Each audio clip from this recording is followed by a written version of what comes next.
Cognitive Domain by P. Aguila.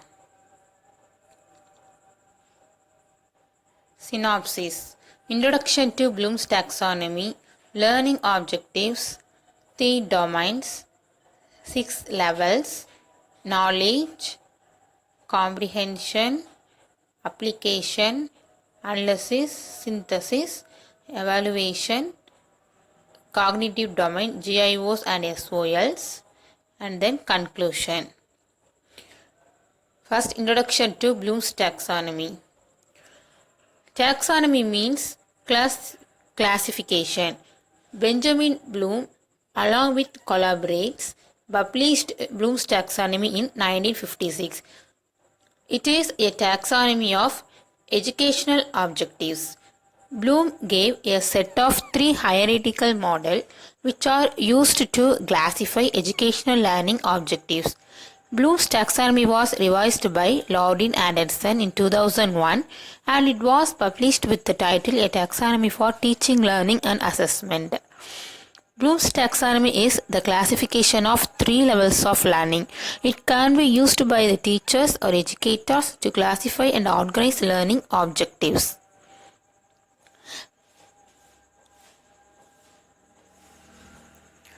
Then learning objectives. Learning objectives are the statements that describe what a student is expected to learn from the lesson. No teaching is done without any learning objective. There is always some objective behind teaching something. For example, a teacher is going to teach a circle to the students in her class. So her objective of teaching is the lesson would be that after completing the lesson, the students will be able to give the definition of a circle, or they will be able to give the examples of circle, or they will be able to draw a circle with a different radius. So whenever a teacher teaches something, there will be always some objective behind it. According to Bloom's taxonomy, there are 3 domains of learning objective. They are cognitive domain, affective domain and psychomotor domain. First 3 domains. Cognitive domain. Cognitive domain of learning is related to our brain or related to thinking, reasoning or problem solving, etc. So it basically involves knowledge in development of intellectual skills. Then affective domain. The next domain is affective domain. According to Bloom's taxonomy, whenever we learn something, not only our brain but our feelings and emotions are also touched by it.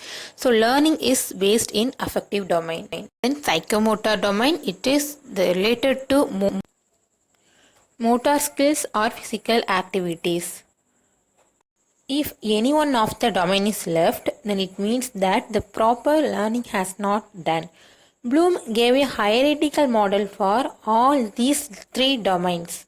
Hierarchy means a system in which things are arranged according to their importance. They are arranged in order from lowest level to highest level of thinking skills.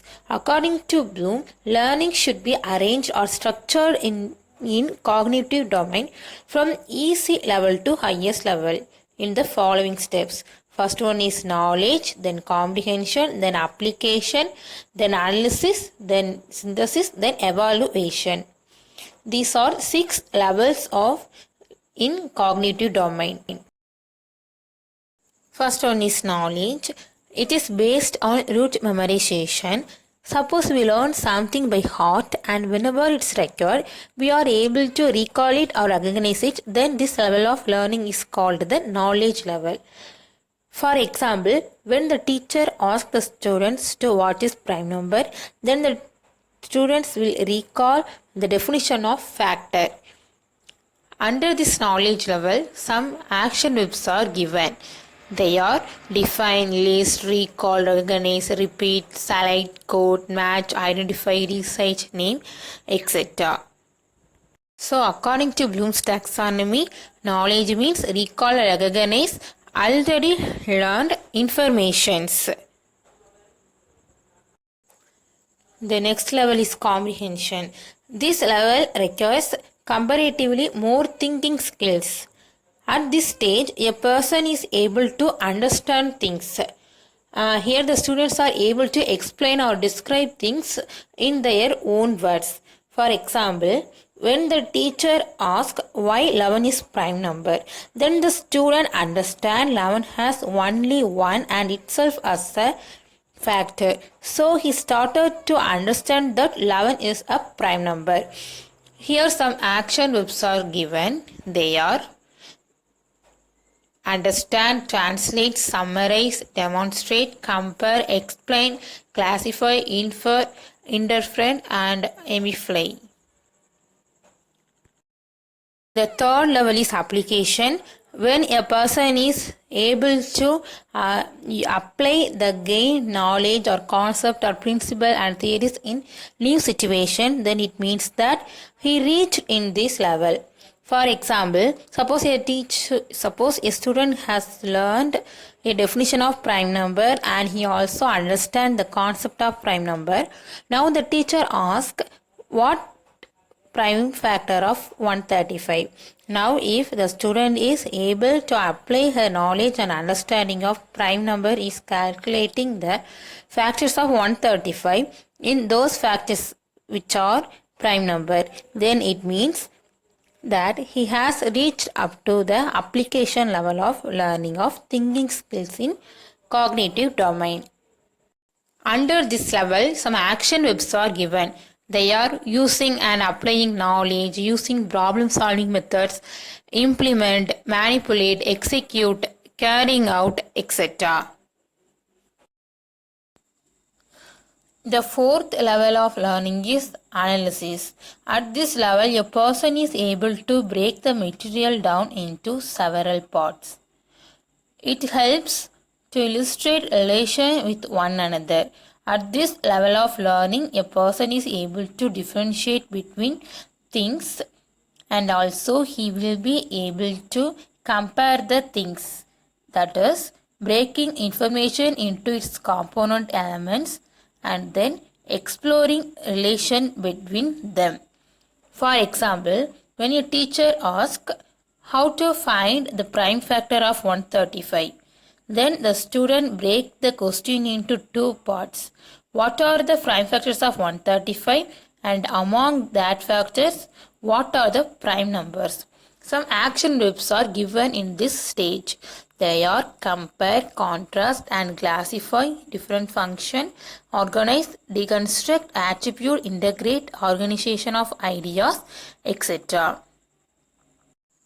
The next level is synthesis. When a person reaches at this level of learning, he is able to combine elements to form a new thing. That is, he is able to create something new, putting together ideas or elements to develop an organizational idea or unit to creative thinking. Some action verbs are design, construct, plan, invent, devise, make, combine, etc. For example, the sum of 4 even numbers in a multiple of 6, when it is true or when is it false. The next level is evaluation. It is the last level of cognitive domain. Evaluation is a stage when a person is able to give a reason or to describe or to analyze, debate or to analyze things. Suppose we are comparing two things and then we are able to decide which thing is better and we are able to give a reason for that to support our view. Then we have to achieve the level of evaluation in cognitive domain. Or suppose we come across a new situation or new problem, then what do? We try to find out that what could be the best solution for that particular problem, and this is called evaluation. That is, when we are able to justify the thing, then we reached the level of evaluation in cognitive domain. At this stage, a person is able to assess things, justify or defend his view, etc. Some action verbs are given. They are checking, hypothesis, experimenting, judging, testing, deducting, and monitoring, then appraise, argue, assess, conclude, etc. For example, which number is less than 100 are exactly three factors. In cognitive domain, the general instruction objectives and specific outcome of learnings are given. In GIO, the pupil acquire knowledge of symbols, concept and process of symbols in mathematics, and in SOLs, the pupil recalls or recognizes concepts and defines and states definitions, theorems, formula. Also, they list properties. Then comprehension level, GIO, the pupil develop understanding of terms and concept and process of formula, and SOL, they are give example and explains and infers and interprets. Then in application level, the pupil applies his knowledge and understanding of mathematics to new situation. In SOL, they verify the formulas. Conclusion. Bloom's taxonomy is a wonderful reference model for all involved in teaching, training, learning, coaching in the design, delivery, and explanation of these development methods. It provides a simple, quick, and easy checklist to play and teaching. The more detailed elements within each domain provide additional reference points for learning, design, and evaluation, whether for a single lesson, session, or activity, or training need or for an entire curriculum. So references, and thank you.